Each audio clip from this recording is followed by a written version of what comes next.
All right, ladies and gentlemen, you are locked on Falcons. I'm your host, Aaron Freeman, and today we're talking all about what's next for Matt Ryan. Does he get extended? Does he get retained? Or does he get traded? We'll also be doing our mock draft Monday, talking about Ohio State wide receiver Garrett Wilson and his potential fit in Atlanta. And of course, talking about the triumphant return of Cordarrelle Patterson to the Atlanta Falcons.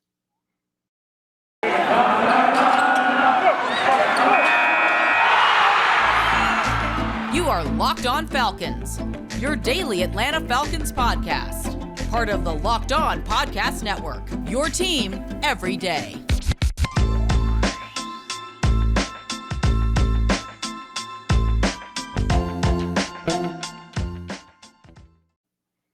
So, guys, you know me, I'm Aaron Freeman, been covering the Falcons for many years, formerly at FalcFans.com, RIP, still going strong on Twitter at FalcFans, writing weekly content for the Falcoholic, the SB Nation website for the Atlanta Falcons, and of course, the host of this illustrious Locked On Falcons podcast, your daily Atlanta Falcons podcast right here on the Locked On Podcast Network. And today's episode of Locked On Falcons is brought to you by BetOnline. BetOnline has you covered this season with more props, odds, and lines than ever before. BetOnline, where the game starts. And before we get into today's episode, I do want to thank everyone that makes Locked On Falcons their first listen each and every day. Of course, Locked On Falcons is free and available on a variety of podcast platforms, including Apple, Odyssey, Google, Spotify, as well as now on YouTube. Make sure you subscribe to the Locked On Falcons YouTube channel and give us a like when you do. So today, the bulk of our conversation, it is a mock draft Monday, but the bulk of our conversation today will be all about sort of still talking about the nuclear fallout from the Falcons' failed pursuit of Deshaun Watson and what that does for Matt Ryan. And we're kind of running up on a deadline where the Falcons have to make a big decision about Matt Ryan's future here in Atlanta.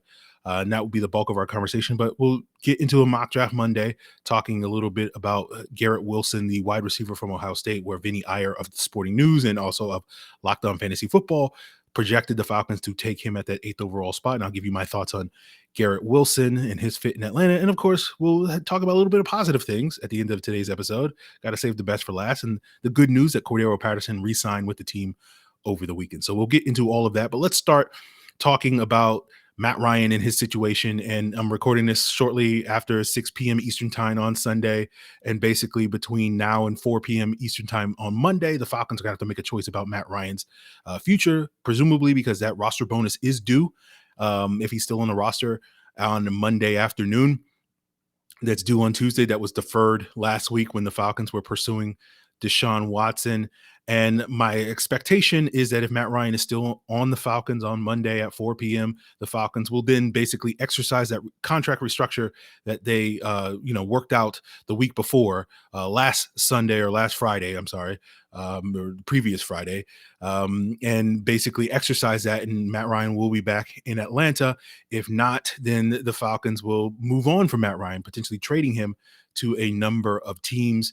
And basically, once they enact that restructure, it's almost, I won't say it's impossible, but it'll be very, very unlikely the Falcons will trade Matt Ryan thereafter, because as I understand it, they will basically take on more dead money than his cap hit would be.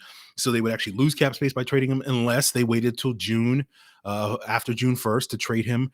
I've already mentioned previously over the last year that I do not think a post June 1 trade is likely, just because I think some of the teams that are currently in the running to trade for Matt Ryan probably will have settled their quarterback situations by that point in time, and thus won't hold out for basically another 3+ months in order to make such a trade. So it's also possible that the Falcons could extend Matt Ryan. That is something that, various reports like Lance Zierlein citing his sources saying that Matt Ryan wants a new 3-year deal. And as I've explained in the past, I think extending Matt Ryan would potentially be a mistake. And sort of the broad strokes, the main point on explaining that is that when the Falcons last extended Matt Ryan back in 2018, they were a team that felt like they were on the cusp of winning a Super Bowl, and now they're not. And so it doesn't really make any sense to commit to Matt Ryan for another 3 or more years, given the state of this team. And it was very clear a week ago that the Falcons were not particularly interested in extending Matt Ryan due to that restructure. And then, of course, the last couple of days trying to pursue and feeling like they ultimately were going to successfully acquire Deshaun Watson told you that the Falcons are not committed to Matt Ryan long term. So for them to basically turn around and then commit to Matt Ryan, because essentially they screwed up, would be a complete indication of the ineptitude, I should say, of this current regime. There's two sort of major red flags that I would have with this regime that basically I'll come out and say, like, if they do one of these two things, then I think they're,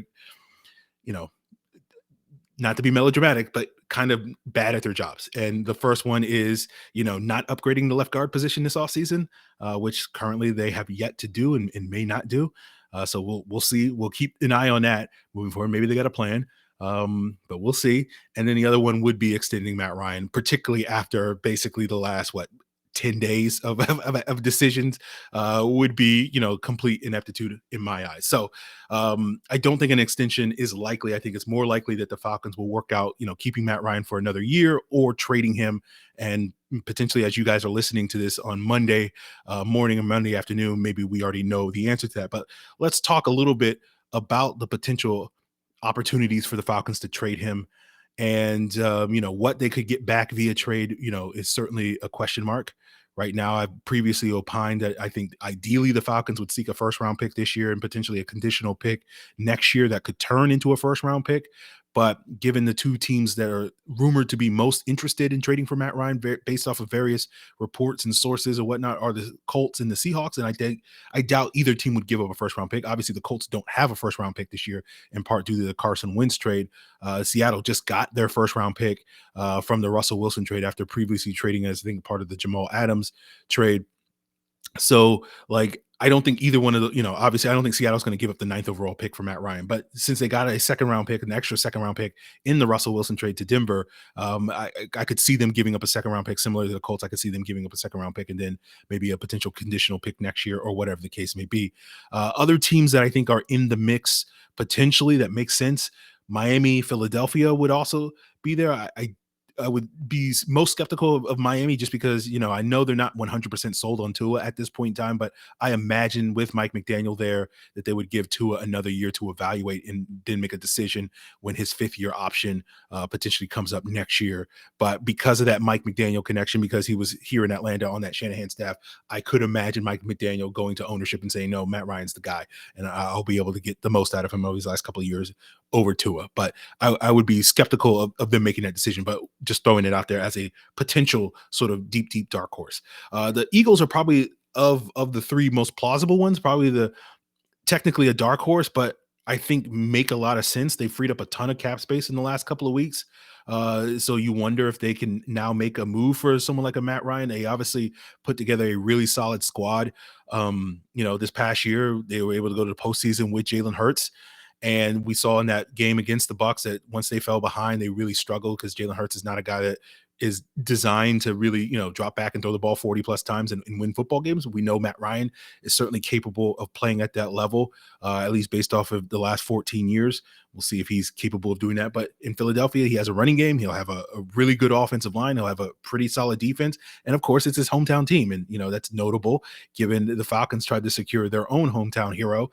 Maybe Philadelphia would be trying to do that with Matt Ryan. So if I'm sitting here, Matt Ryan, and I'm able to dictate where I would go, I know everybody sits here and say, oh, the Colts would be a great place. Yeah, it would be. But I kind of think Philadelphia would be a better place, not only because it's a homecoming, but you also don't have to go to AFC. You don't have to deal with that murderous row of AFC teams to get to the postseason. Philadelphia, they kind of have a window here, right? Where you're looking at the NFC, it's in Dallas may have taken a step back. Green Bay may have taken a step back. And you're looking at, okay, the Rams are the top team. Tampa Bay is obviously up there in the mix. But Philadelphia, could you make a case that you could make a run at being that sort of third team, that 3 seed or something like that? and potentially make a run with Matt Ryan. So if I'm looking at the scenario, it kind of makes a lot of sense if the Falcons were to trade him. And obviously Philadelphia, obviously it works out in the Falcons' favor because Philadelphia has 3 first-round picks. So maybe they'd be willing to part way with that last of those 3, maybe that 19th overall selection or whatever the case may be, or even maybe the 15th or 16th overall selection. So obviously it's kind of a win-win for both teams, both situations. Matt Ryan, the Falcons, probably getting the best trade value from Philadelphia. Obviously you getting, an upgrade at their quarterback position. And then, potentially you send back Jalen Hurts to Atlanta. And that potentially makes some sense for the Falcons to basically give him a year here in Atlanta to sort of kick his tires and see what he can do. And then maybe make a decision similar to sort of the Miami situation with Tua a year from now or whatever the case may be. So that kind of makes the most sense to me if a trade were to happen. But again, if I was putting money on it, and again, I've missed a lot of bets in terms of what the Falcons will do this offseason so far, I would probably bet that it's most likely that the Falcons will sort of come to an accord with Matt Ryan, say, come back for another year. Matt Ryan's like, okay. And then maybe they trade him next year, but who knows? Okay. We'll see what happens with that. But I'm sure tomorrow's episode, we will have a lot more to talk about potentially with the Falcons sort of making a decision on that front. And we'll get into that tomorrow, but we'll just sort of wait and see. The rest of today's episode, we'll be getting into Mock Draft Monday, talking about Garrett Wilson, the wide receiver from Ohio State, and his potential fit in Atlanta. And is he sort of the next Odell Beckham? You'll find my thoughts on that as we continue today's Locked On Falcons podcast. But of course, before we get there, why not plug the Locked On Braves podcast, where you can find insight into all the things going on with the Atlanta Braves this offseason as they get geared up for this upcoming MLB season. And of course, you can find Locked On Braves on the same podcast platforms that you're listening to Locked On Falcons, as well as watching on YouTube. So guys, this month, Built Bar is all about their puffs, flavors. And as you guys well know, Built Bar is the protein bar that tastes just like a candy bar, but it's not just about their great taste. Built Bars are good for you because they're low in sugar, low in calories, low in carbs, high in protein, high in fiber. And the puffs are the first ever protein infused marshmallow protein bar. They're fluffy, marshmallowy goodness. And it's not just a regular protein bar because Built Bars are covered in 100% real chocolate. And that includes the puff flavors. And you can get a variety of different puff flavors, including the cinnamony churro puff. You can get banana cream pie. You can get coconut marshmallow, ruby chocolate, lemon dip cheesecake. You can find all of those flavors by heading over to built.com, or you can go to the tried and trues like salted caramel, peanut butter brownie, coconut almond, double chocolate, raspberry. I know many of you guys have hit me up saying which flavors you like. I've heard coconut and raspberry and all these various flavors. So go find your favorite, order yourself a mix box where you get multiple flavors so you can find your favorite at built.com. And when you do, use the promo code LOCKED15 and you'll get 15% off your order. That's promo code LOCKED15 for 15% off at built.com. So guys, we're getting into Vinnie Iyer of the Sporting News, also of the Locked On Podcast Network, as he's the host of Locked On Fantasy Football. And of course, got to give love for my guy, fellow Locked On host, with his recent mock draft that has, I had to look for mock drafts that came basically since all this Watson stuff went down. And I saw Vinny's and I was like, okay, let's talk about Vinny. And he has the Falcons taking wide receiver out of Ohio State, Garrett Wilson, a player that a lot of people think, a number of people have sort of as the top receiver in this draft. And we've already talked about the potential fits of guys like Treylon Burks and Drake London on previous mock draft Mondays. And so why not talk about the other guy that often gets a lot of love towards the top of the wide receiver rankings, and that's Garrett Wilson. And, I understand why people like Garrett Wilson. I'm not as high on him as others are, but I get it. Like when you watch him, you see sort of these OBJ, Odell Beckham Jr. flashes. And from a size standpoint, they're kind of similar. Wilson was at the combine 6 foot, 183 pounds. OBJ, when he was at the combine, 8 years ago, he was 5'11", 198 pounds. They have similar hand size, similar sort of arm length, similar sort of play styles. There's times where you watch Wilson play, take sort of that quick slant, turn up field, and get big gains. He's very good after the catch, has a very good catch radius, all these various things that allow him to be an explosive playmaker. So you see flashes flashes every now and then when you're like, okay, this guy could be that type of playmaker. Obviously, the big difference between the two, I think OBJ was probably a little bit more athletic based off of his testing, but and also was about 15 pounds heavier. And I think that makes a big difference between the two. And that's part of the reason why, despite those OBJ-like flashes, I don't really see Wilson as that type of prospect, because one of the things I noticed in a number of games I've watched him, he tends to struggle a little bit more when corners are getting physical with him. And if he's struggling against that in college, you certainly know the bigger physical corners that he's going to face in the NFL that are much better at pressing guys are going to give him some potential problems.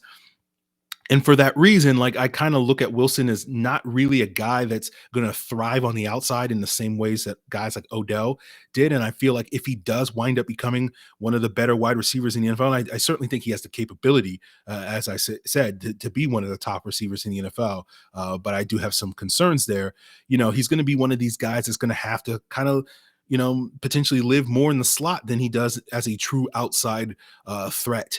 And guys like Cooper Kupp, guys like Chris Godwin are good examples of top end receivers that spend, 60-70% of their snaps in the slot. CeeDee Lamb's another good comparison that spends, I think, 40% of his snaps in the slot this past year in Dallas.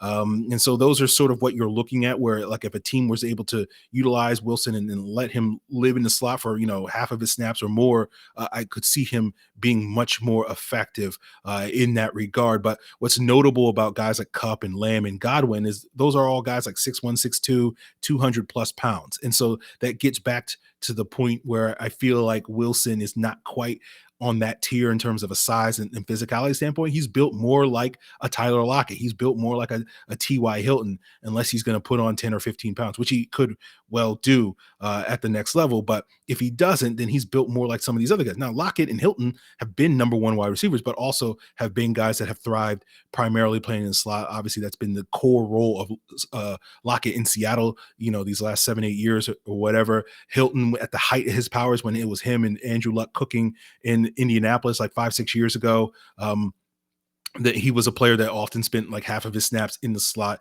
And so I think, again, Wilson, that's kind of where I see him more, is in that sort of tier of player. And that's typically not a guy that I think you would draft in the top 10 picks. And when it comes to the Falcons, it's interesting because T.Y. Hilton was a player that we also compared Calvin Ridley to when he was coming out on this podcast. And so if Wilson's in that sort of type of player, you do wonder a little bit, does he fit particularly well in this Arthur Smith offense based off of what we saw, which is a guy that wins with separation and whatever the case may be. Now, we can't simply just do the thing that you often heard me do on the podcast during the season and be like, oh, Arthur Smith doesn't know how to figure out how to work with receivers, because we saw in the second half of the season, Russell Gage, really start to thrive in this offense. And, I'm looking at like Matt Harmon, his reception perception and his charts on Russell Gage and how often he runs sort of some of these in-breaking routes like slants and digs and curls. According to his charting, that was about 55% of Russell Gage's routes a year ago, at least in the games that he charted. And so you wonder, it's like, if that's what you're going to do with Wilson, it seems to make sense for him to do that. And he can certainly do that better than what you probably think Russell Gage would do, because I know curls and slants weren't necessarily in terms of Matt Harmon's charting a strength of Russell Gage, while he did a decent job on digs and other sort of outbreaking routes in the case. But you do wonder, like, could Wilson basically have that same role that Russell Gage had, but do it at a much higher level? And certainly, I think he's got the talent to do so. But then you sort of sit there and like, are we just simply using an 8th overall pick on basically a better Russell Gage? And again, that sounds worse than what I mean. Like, it sounds like, oh, I think Wilson is marginally better than Russell Gage. But I'm just saying, like, that's kind of what we're envisioning his role to be. And again, Wilson could thrive in that role and be very productive in that role. But is that really what we're using that 8th overall selection for? And so that to me is my question. And so, long story short, whether we were talking about Drake London or Treylon Burks or now Garrett Wilson or really any of these first round receivers, to me, it doesn't make a ton of sense for the Falcons to pull the trigger on one of these guys early in the draft. If they were able to figure out a way to trade back in the draft, get back, picking in the late teens or 20s, then I think it makes a lot more sense for the Falcons to potentially target one of these wide receivers. We know that it's a big need for them right now. They're kind of devoid of talent there. And so they certainly need help at that position. But I think certainly it would be a little rich in my eyes to pull the trigger on one of these wide receivers at the top of the draft. As I've said previously, if you're drafting a top 10 receiver, I want this guy to be all world. I want this guy to be special. I want this guy to be Amari Cooper. I want him to be Julio Jones. I want him to be that sort of all world talent, 6'2", 200 pounds, sub 4.4 speed, incredible tools. He's got to be rare to me in order to justify that high a selection. And while I think Wilson flashes Odell Beckham like ability, I don't think he's Odell Beckham. It's basically, I think he's more Tyler Lockett or T.Y. Hilton, which, were guys I think were taken in the third round in the draft. So that's what I mean, where it's like, I think that's a good player, but I don't think that's a guy that merits that highest selection. So, we know the Falcons are devoid at the wide receiver position.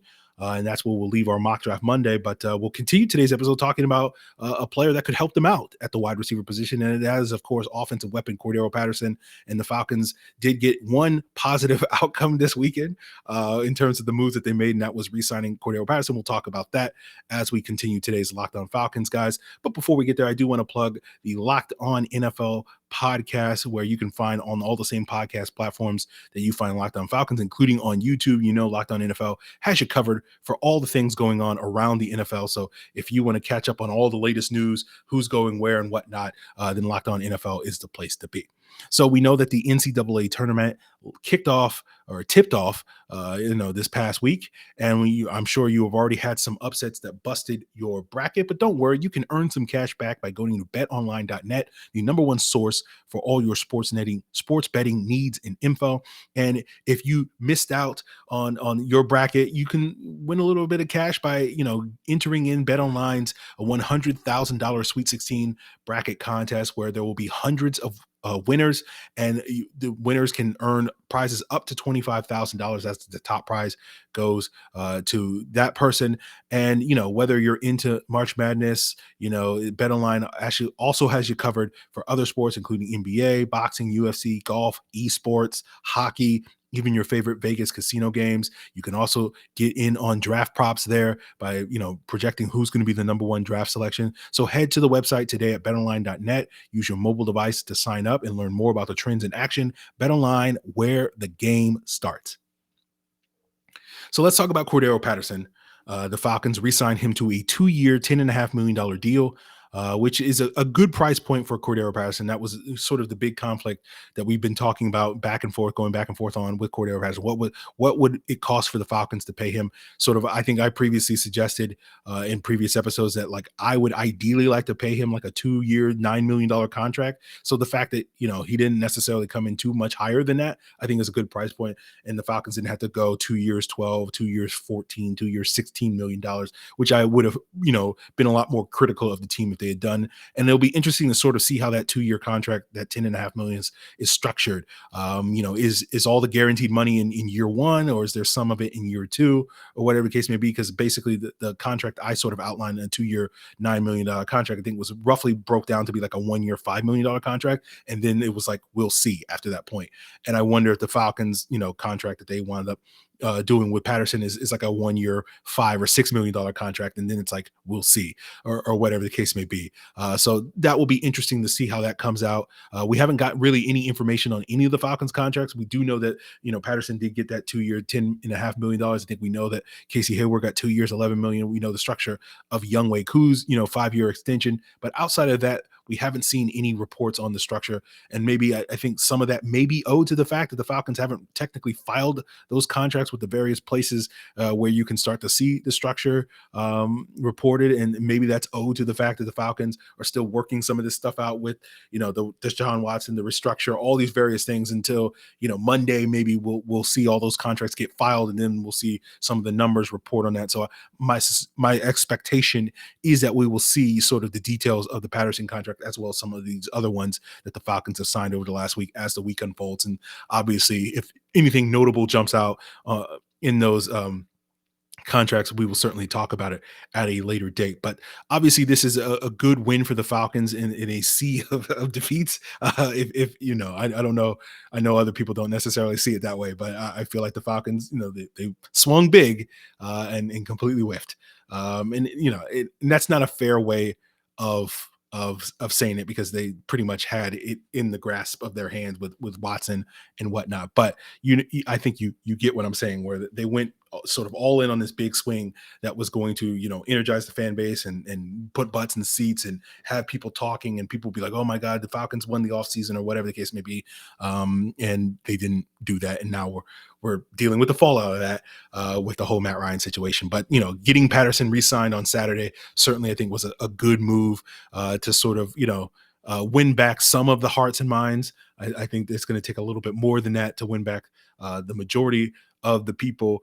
But we'll just sort of have to see what Patterson does. And I think what's going to be interesting talking about, the Falcons' lack of wide receiver. We know that Patterson primarily was a running back for the team with, you look at his snaps and where he lined up, 60% of them, roughly 60% of them came in the backfield and the other 40% came more as a wide receiver. And one does wonder, given, the presences of guys like Mike Davis, they added Damian Williams in free agency. We'll talk about him a little bit later in the week when we talk with Lauren Cox, the host of Locked On Bears, about some of the other ex-Bears that the Falcons picked up this week in free agents or last week in free agents. And we'll talk about them this week on the podcast. But, and then we are also sort of, Mike Davis, Damian Williams, and we're kind of, we're hoping, I think most of us would agree that the Falcons are going to pull the trigger on a running back in the draft, given how old this running back room is. Patterson's going to be 31, Mike Davis is going to be 29, Damian Williams, I think, is going to be 30 when the season starts. So they need some much needed youth. Quadri Olison is not, currently under contract because he was an exclusive rights free agent. The Falcons failed to give that sort of veteran minimum tender. So he is technically an unrestricted free agent. So he's not on the contract. So technically their fourth string running back currently, I think, is Caleb Huntley, the undrafted rookie that they had on the practice squad last year. So one could imagine that the Falcons could decide, to draft a running back and have Davis, Williams, and that rookie be their primary running backs. And given the void that they have at the wide receiver position, where right now Olamide Zaccheaus is their top receiver, I think that probably will change by the time we get the draft. But, you could see Cordarrelle Patterson playing a lot more snaps at wide receiver. Instead of having 40% of his snaps at wide receiver, maybe it's 60% at wide receiver and 40% at the running back. And, you've heard me criticize Arthur Smith a lot on this podcast over the last 6 months in questioning some of the decisions made. But one of the things that you can certainly say in positive in regards to Cordarrelle Patterson was that he did make that adjustment that, after the first month of the season, we knew going into the season that Mike Davis was supposed to be sort of their bell cow, or at least their lead tailback in their rotation. But it was very clear in the first month of the season that Patterson was the better option, the more dynamic option, and really made an impact in that first month of the season and throughout the season. And the Falcons kind of switched gears. And I wonder if, we know that if one of these other guys, whether it's Mike Davis having a rebound year two, whether it's Damian Williams, whether it's a rookie, or even Cordarrelle Patterson as well in the mix, they will make the adjustment to sort of fit the pieces as they deem worthy. And so if that means less running back reps for Cordarrelle Patterson or more running back reps for Cordarrelle Patterson, I feel pretty confident that they will make the right decision there. Now, you guys know I wasn't necessarily as high on the idea of re-signing Cordarrelle Patterson as others were. I felt like, not because I didn't think Cordarrelle Patterson was a good player, but I felt like of the three main free agents that the Falcons had, he was probably the most replaceable between him, Russell Gage, and Foye Oluokun. And it's not because Patterson himself is like a bad player or whatever, but like finding a running back that can get you 150 plus carries is not that hard. Finding, a wide receiver that can do some of the things that he did in the passing game is not that hard. But the thing that Patterson brings to the table that you all well know is that you don't have to get two or three players to fill Cordarrelle Patterson's shoes, right? Like he can do it all in one. And that's the value of Cordarrelle Patterson. And that saves you potentially, multiple roster spots where you can upgrade other positions and you can invest those resources. So that's the real decision behind keeping Cordarrelle Patterson. Of course, I'm not convincing anybody out there that was still skeptical. I don't know about this Cordarrelle Patterson guy. So we'll just have to sort of see how he plays this season. The concern is going to be, is there going to potentially be regression? And I think that's part of the reason why the Falcons are going to hold on to Mike Davis, as well as adding Damian Williams and potentially adding another running back, because I don't think you want to put all your eggs in the Cordarrelle Patterson's going to have another sort of 700 plus yard season as the lead tailback, moving forward, especially if we're living in a world where he's spending a lot more time playing more as a true wide receiver, which may be where his future lies. So we'll see how that all plays out and breaks down this season, guys. I appreciate you tuning in for another Mock Draft Monday. I know we were shorter on the mock draft portion of this Monday, and tomorrow, hopefully we'll have some clarity on Matt Ryan's situation. I think we'll have some, we will know by the end of Monday. So Monday night, hopefully we'll have some clarity on that. But we'll see about that. And then we have more stuff to unpack about this offseason and talk about some of these free agents the Falcons picked up in the first week. And then later in the week, we will revisit the Deshaun Watson conversation, and talk a little bit more about some of that off-field stuff and the legal stuff there. And I know a lot of people are like, we should move on. Why are we still talking about that? And it's like, I think these past couple of days revealed that a lot of people, for lack of a better term, are kind of ignorant on all the stuff that's surrounding Deshaun Watson. And it's always my compulsion to have the Locked On Falcons listeners be the most informed Falcon fans. And so I feel like there's an opportunity for people to be a little bit more informed on some of this stuff involved Deshaun Watson, so that, people can really assess that, was that the right choice for the Falcons to really go all in on Deshaun Watson? And was that a good choice, a bad choice, or whatever the case may be?